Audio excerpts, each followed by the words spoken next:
morning students. Today we are going to discuss about the classification of magnetic materials. In last class we learned about the magnetic properties. Based on the properties of magnets, we have to classify three types of magnetic materials. So எப்படியெல்லாம் நம்மளால அந்த five properties பார்த்தோம் இல்லைங்களா. So அந்த properties பார்த்தீங்கன்னா magnetising field, magnetic permeability, intensity of magnetisation, magnetic induction, magnetic susceptibility. So இந்த மாதிரி ஒரு 5 ப்ராப்பர்ட்டிஸ் பார்த்தோம். அந்த 5 ப்ராப்பர்ட்டிஸை பேஸ் பண்ணி நம்ம இப்போ என்ன பண்ண போகிறோம் அப்படின்னு சொன்னால் கிளாஸிஃபை பண்ண போகிறோம் மேக்னெட்டிக் மெட்டீரியல்ஸை. அப்படி கிளாஸிஃபை பண்ணோம் அப்படின்னு சொன்னால் we are having 3 types of magnetic materials. First one is diamagnetic materials, second one is paramagnetic material, third one is ferromagnetic materials. First we discuss about the diamagnetic materials. So the orbital motion of electrons around the nucleus produces a magnetic field perpendicular to the plane of the orbit. அந்த நம்ம என்ன object use பண்ணுறோமோ அதனுடைய எந்த material use பண்ணுறோமோ அதனுடைய பிளேனில், so அந்த பிளேனில் என்ன ஆகும் அப்படின்னு சொன்னால் அந்த அதில் இருக்கக்கூடிய எலக்ட்ரான்ஸ் வந்து orbital motion of the electrons around the nucleus, அந்த ஆப்ஜெக்டோடைய நியூக்ளியஸை சுற்றி வரும்பொழுது என்ன ஆகும் அப்படின்னு சொன்னால் மேக்னெட்டிக் ஃபீல்டை ப்ரொடியூஸ் பண்ணும். அதுவும் பர்பண்டிகுலர் பிளேனுக்கு பர்பண்டிகுலராக ப்ரொடியூஸ் பண்ணும். ஓகேங்களா. thus each electron orbit has finite orbital magnetic dipole moment. So அதனால் ஒவ்வொரு எலக்ட்ரானுக்கும் ஆர்பிட்டல் மேக்னெட்டிக் டைபோல் மொமெண்ட் இருக்கும். So since the orbital planes of the other electrons are oriented in random manner, okay, the vector sum of the magnetic moments is 0 and there is no resultant magnetic moment for each atom. So சிம்பிளாக சொல்லணும் அப்படின்னு சொன்னால் ஒரு magnetic material எடுத்துருக்கோம் அப்படின்னா அந்த magnetic materials எல்லாமே ஆட்டம்ஸால் made up ஆகிருக்கும். ஆட்டம்ஸ் அப்படின்னு சொல்லிட்டாவே டெஃபினட்டாக அங்கே எலக்ட்ரான்ஸ், நியூக்ளியஸ் இதெல்லாமே இருக்கும். ஸோ அப்போ அந்த எலக்ட்ரான்ஸ் என்ன பண்ணும், கண்டிப்பாக நியூக்ளியஸை சுற்றி வந்துட்டுருக்கும். அப்படி சுற்றி வரும்பொழுது மேக்னெட்டிக் ஃபீல்டை ப்ரொடியூஸ்டு பண்ணும். அப்படி ப்ரொடியூஸ் பண்ணும்பொழுது அங்கே வந்து மேக்னெட்டிக் டைபோல் மொமெண்ட் ப்ரொடியூஸ்டு ஆகும். மேக்னெட்டிக் டைபோல் மொமெண்ட் ப்ரொடியூஸ்ட் ஆகும். அந்த மேக்னெட்டிக் டைபோல் மொமெண்ட்டை பேஸ் பண்ணி நம்ம என்ன பண்ண முடியும் அப்படின்னு சொன்னால் ரேண்டமாக ஓரியன்ட் ஆகும். So orient in random manner. அப்போ என்ன ஆகும் அப்படின்னு சொன்னால் ரேண்டம் மேனர் மீன்ஸ் டிஃப்ரெண்ட் டைரக்ஷன்ஸில் இருக்கும். அப்படி டிஃப்ரெண்ட் டைரக்ஷனில் இருக்கும் பொழுது the vector sum of magnetic moments is 0 and there is no resultant magnetic moment for each atom. அப்போது மேக்னெட்டிக் மொமெண்ட் வந்து எல்லா டைரக்ஷன்லேயும் எலக்ட்ரான்ஸ் ரிவால்வ் ஆகிறதுனால அதை நம்ம ஆட் பண்ணும்பொழுது வெக்டார் சம் வந்து என்ன ஆகும் அப்படின்னு சொன்னால் டிஃப்ரெண்ட் டைரக்ஷன்ஸ் ஒன்று கேன்சல் ஆகிடுச்சு அப்படின்னு சொன்னால் there is no resultant magnetic moment. ஓகேங்களா. ஸோ நெக்ஸ்ட் வந்து பார்த்தோம் அப்படின்னா இந்த presence of a uniform external magnetic field some electrons are speeded up and some are slowed down. ஓகேங்களா. ஸோ இந்த presence of a uniform external magnetic field, அப்போது நம்ம அந்த மெட்டீரியலை ஒரு யூனிஃபார்ம் மேக்னெட்டிக் ஃபீல்டில் எக்ஸ்டர்னல் மேக்னெட்டிக் ஃபீல்டில் கொண்டு போய் பிளேஸ் பண்ணுறோம் அப்படின்னு சொன்னால் அப்போ என்ன ஆகும்னா electrons require some amount of energy. அதுக்கு ஒரு எனர்ஜி கிடைக்கும் பொழுது என்ன ஆகும் அப்படின்னு சொன்னால் அதில் இருக்கக்கூடிய சம் ஆஃப் த எலக்ட்ரான்ஸ் என்ன ஆகும், ஸ்பீட் அப் ஆகும், some of the electrons slow down ஆகும். ஓகேங்களா. ஸோ அதனால the electron whose moments were anti-parallel are speeded up according to Lenz's law and this produces an induced magnetic moment in a direction opposite to the field. The induced moment disappears as soon as the external field is removed. External field வந்து remove பண்ணிட்டோம் அப்படின்னு சொன்னால் அடுத்தது உடனேவே இந்த induced moment வந்து disappear ஆகிடும். So இப்போ நம்மளுடைய மேக்னெட்டிக் மொமெண்ட் இல்லாத அந்த மேக்னெட்டிக் மெட்டீரியலை கொண்டு போயிட்டு ஒரு எக்ஸ்டர்னல் மேக்னெட்டிக் ஃபீல்டில் பிளேஸ் பண்ணும்பொழுது அதில் வந்து some of the electrons speed up ஆகும், சம் ஆஃப் த எலக்ட்ரான்ஸ் வந்து ஸ்லோ டவுன் ஆகும். அதுக்கு reason the electrons whose moments were anti பேரலாக இருந்துச்சு அப்படின்னா அதுக்கு ஸ்பீட் அப் ஆகும். ஸோ லென்ஸ்லாம் யூஸ் பண்ணுறோம். ஸோ அப்போ என்ன ஆகும் அப்படின்னா ஆப்போசிட் டைரக்ஷனில் மேக்னெட்டிக் மொமெண்ட் வந்து இன்டியூஸ்டு மேக்னெட்டிக் மொமெண்ட் ப்ரொடியூஸ்ட் ஆகும். ஓகேங்களா. அந்த இன்டியூஸ்டு மேக்னெட்டிக் மொமெண்ட் பார்த்தீங்கன்னா எக்ஸ்டர்னல் ஃபீல்டை எப்போ ரிமூவ் பண்ணுறோமோ அந்த டைமே அந்த இன்டியூஸ்டான மேக்னெட்டிக் மொமெண்ட்டு டிஸப்பியர் ஆகிடும். வென் பிளேஸ்ட் இன் எ நான் யூனிஃபார்ம் மேக்னெட்டிக் ஃபீல்டு, இப்போ நம்ம பிளேஸ் பண்ணது முன்னாடி யூனிஃபார்ம் மேக்னெட்டிக் ஃபீல்டு, இப்போ நான் யூனிஃபார்ம் மேக்னெட்டிக் ஃபீல்டில் பிளேஸ் பண்ணுறோம் அப்படின்னா the interaction between induced magnetic moment and the external field creates a force which tends to move the material from stronger part to weaker part of the external field. It means that diamagnetic material is repelled by the field. So when placed in a non uniform magnetic field, அதே magnetic மெட்டீரியலை ஒரு நான் uniform magnetic field நம்ம கொண்டு போய் place பண்ணுறோம் அப்படின்னு சொன்னால் அந்த எலக்ட்ரான்ஸ்க்கு நடுவில் இருக்கக்கூடிய அந்த மேக்னெட்டிக் மொமெண்ட்டை, இன்டியூஸ்டு மேக்னெட்டிக் மொமெண்ட் என்ன ஆகும் அப்படின்னா external field creates force which tends to move the material. So அதாவது மேக்னெட்டிக் மெட்டீரியலை ஒரு நான் யூனிஃபார்ம் மேக்னெட்டிக் ஃபீல்டில் கொண்டு போய் பிளேஸ் பண்ணும்பொழுது மேக்னெட்டிக் மொமெண்ட் ப்ரொடியூஸ்ட் ஆகும். அது ஒன்று இன்ட்ராக்ஷன்ஸ் கிடைக்கும். அதாவது எக்ஸ்டர்னல் ஃபீல்டுக்கு ப்ரொடியூஸ்ட் ஆகக்கூடிய அந்த மேக்னெட்டிக் மொமெண்ட்டுக்குள்ளார இன்ட்ராக்ஷன்ஸ் நடக்கும். அந்த இன்ட்ராக்ஷன்ஸ் எக்ஸ்டர்னல் ஃபீல்டில் ஃபோர்ஸை க்ரியேட் பண்ணும். அந்த ஃபோர்ஸ் என்ன பண்ணும் அப்படின்னு சொன்னால் நம்ம கிட்ட இருக்கிற அந்த மேக்னெட்டிக் மெட்டீரியலில் எலக்ட்ரான்ஸை மூவ் பண்ணும். எங்கேருந்து எங்கே மூவ் பண்ணும் அப்படின்னு சொன்னால் from stronger part to weaker பார்ட்டுக்கு மெட்டீரியல்ஸ் மூவ் ஆகும். So it means the diamagnetic material என்ன பண்ணும்னா நான் யூனிஃபார்ம் மேக்னெட்டிக் ஃபீல்டை ரிப்பல் பண்ணும் அப்படிங்கிறது தெரிஞ்சுக்கலாம்.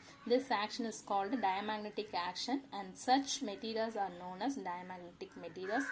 Examples bismuth, copper and water etcetera. ஓகேங்களா?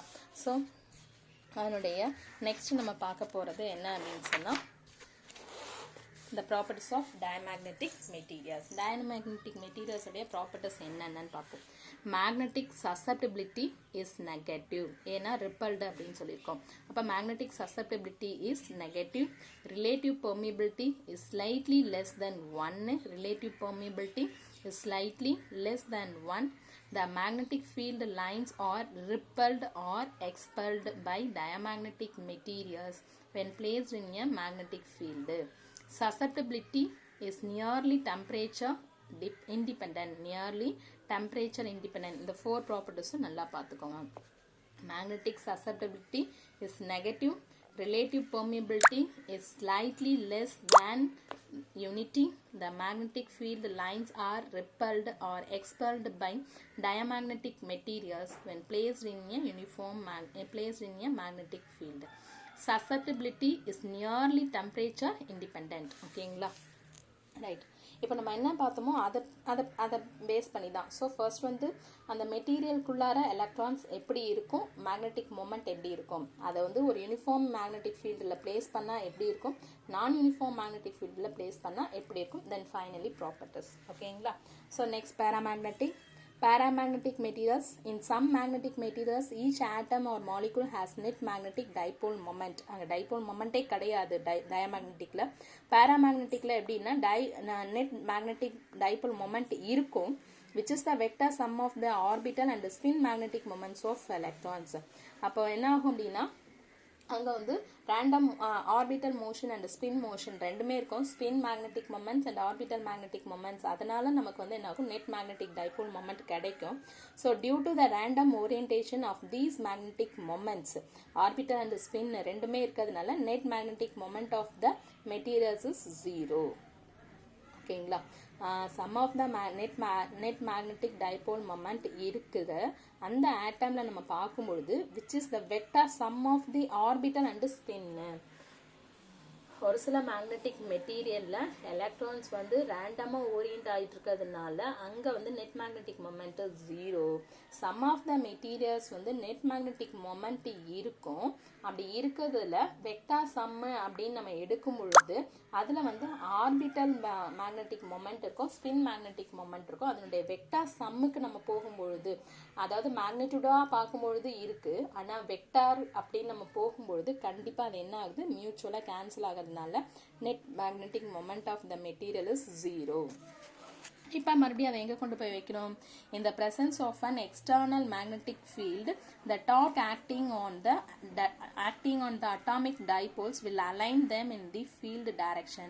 As a result, there is net magnetic dipole moment induced in the direction of the applied field. The induced dipole moment is present as long as the external field exists. இப்போ external ஃபீல்டில் கொண்டு போய் நம்ம place பண்ணுறோம். அப்படி place பண்ணும்போது the torque acting on the atomic dipoles will align them in the field direction. ஃபீல்டோடைய டைரக்ஷன்லேயே என்ன ஆகும் அப்படின்னு சொன்னால் டார்க்கு ப்ரொடியூஸ்ட் ஆகும். அந்த டார்க் ப்ரொடியூஸ்ட் ஆகிறதுனால as a result there is a net magnetic dipole moment induced ஆகும். எந்த டைரக்ஷன்னா in the direction of the applied field. The induced dipole moment is present as long as the external field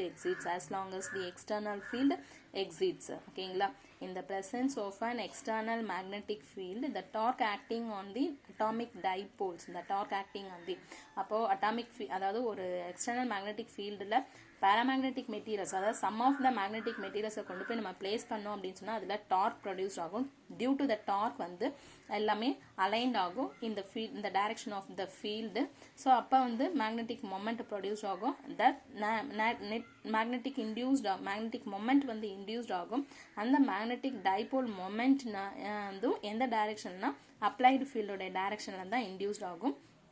நம்ம வந்து external ஃபீல்டை நம்ம remove பண்ணிட்டாலும் induced magnetic dipole moment வந்து எப்படி இருக்கும்னா எக்ஸிஸ்ட், அதாவது தட் மீன்ஸ் அங்கே இருந்துகிட்டே இருக்கும், பர்சிட்ஸாக இருந்துகிட்ருக்கோம். ஓகேங்களா?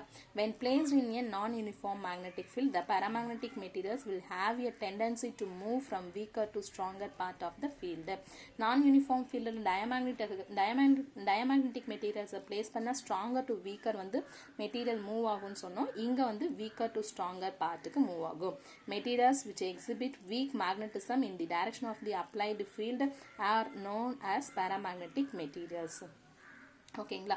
வீக்கர் மேக்னட்டிசம் அப்படிங்கிறதுனால இது நம்ம வந்து பாராமேக்னெட்டிக் மெட்டீரியல்ஸ் அப்படின்னு நம்ம சொல்லிட்டு இருக்கோம். ஓகே, இப்போ எக்ஸாம்பிள்ஸ் என்னென்ன அப்படின்னா aluminium, platinum, chromium and oxygen etcetera. So properties பார்த்தோம்னா magnetic susceptibility is positive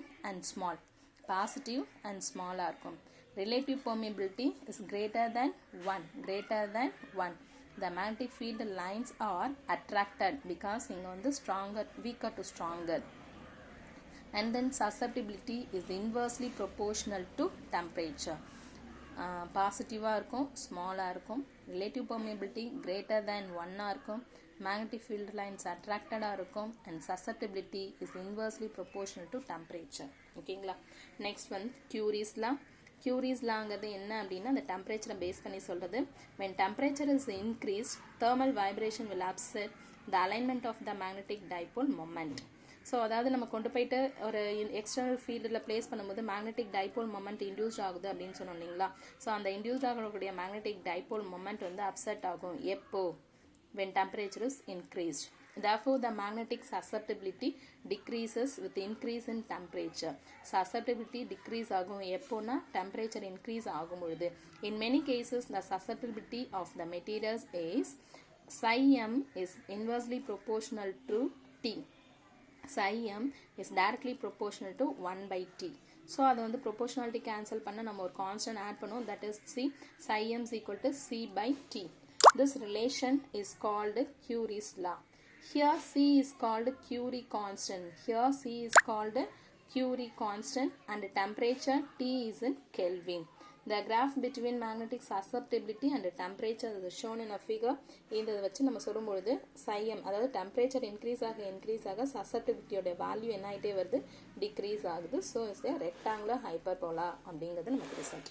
so ferromagnetic material, an atom or a molecule. இது ஸ்பேஸ் வரணும்.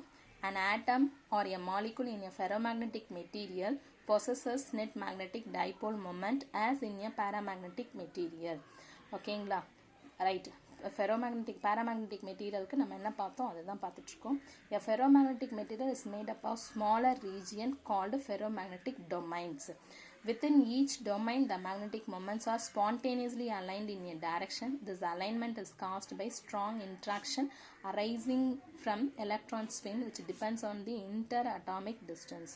Each domain has net magnetization in a direction. However, the direction of magnetization varies from domain to domain, and thus net magnetization of the specimen is 0. இப்போ நம்ம diamagnetic material நம்ம பார்க்கும்பொழுது எப்படி பார்த்தோம் அப்படின்னு சொன்னால்,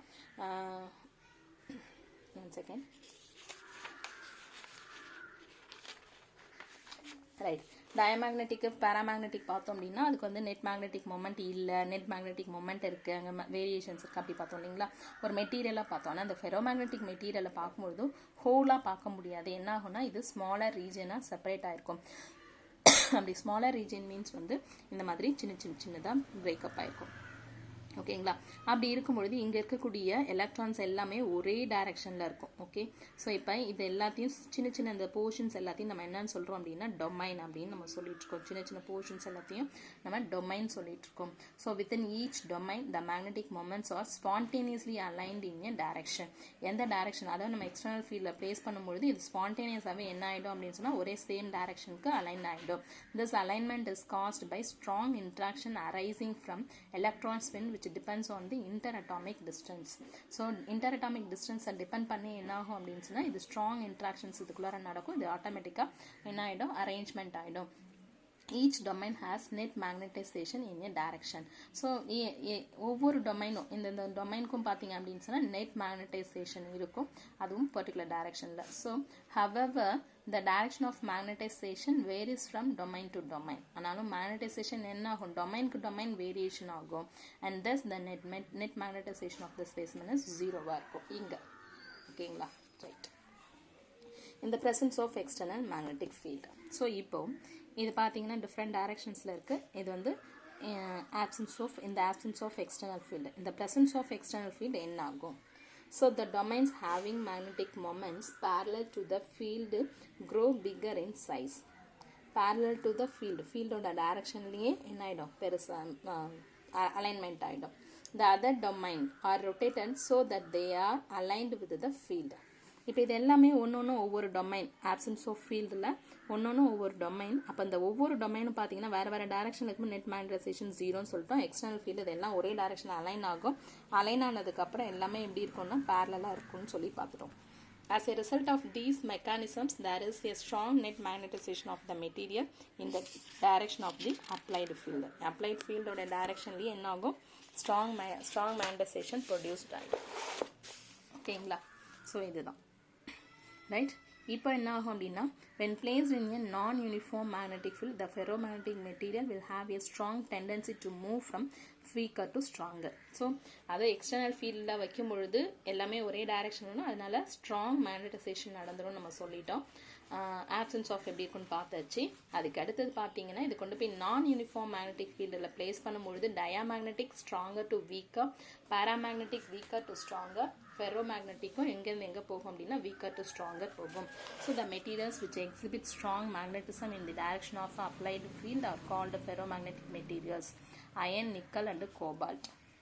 இதோடைய ப்ராப்பர்ட்டிஸ் பார்ப்போம் அப்படின்னா மேக்னெட்டிக் சசப்டபிலிட்டி பார்த்தீங்கன்னா positive and large, relative permeability is லார்ஜாக இருக்கும், magnetic field lines are strongly அட்ராக்டடாக இருக்கும், and then susceptibility is inversely proportional to temperature. So அந்த 3 ப்ராப்பர்ட்டிஸும் கம்பேர் பண்ணி படிக்கணும். அதை நான் பின்னாடி இன்னும் கொஞ்ச நேரத்தில் சொல்லிடுறேன். as the temperature increases ferromagnetism decreases. So அதனால் அதில் thermal agitation ஃபார்ம் ஆகும். அந்த thermal agitationனால அந்த டெம்பரேச்சர்ஸ் வந்து என்ன ஆகும் அப்படின்னு சொன்னால், அதாவது ferromagnetic materials becomes paramagnetic material மாறிடும். due to the thermal agitation ferromagnetic material becomes paramagnetic material. ஒரு particular temperature, at a particular temperature ferromagnetic materials become paramagnetic materials. that particular temperature is called as Curie temperature. the psi m is equal to C divided by T minus Tc. ஓகேங்களா, இந்த relation வந்து Curie's Weiss law அப்படின்னு சொல்லுவோம். psi m is equal to C divided by T minus Tcங்கிறது Curie Weiss law. ஓகேங்களா, right. Next பார்த்தீங்க அப்படின்னு சொன்னால் இந்த கம்பேரிசன் மூணுத்துக்குமே இருக்கும் பாருங்க. டயாமேக்னெட்டிக், பேராமேக்னெட்டிக், ஃபெரோமேக்னெட்டிக் அந்த ப்ராப்பர்ட்டிஸை பேஸ் பண்ணி. ஓகேங்களா, இந்த டயாமேக்னெட்டிக் இந்த ப்ராப்பர்ட்டிஸ் கிளாசிஃபிகேஷனை இன்றைக்கே படித்து இன்றைக்கே எழுதுங்க ஸ்டூடெண்ட்ஸ். தேங்க்யூ.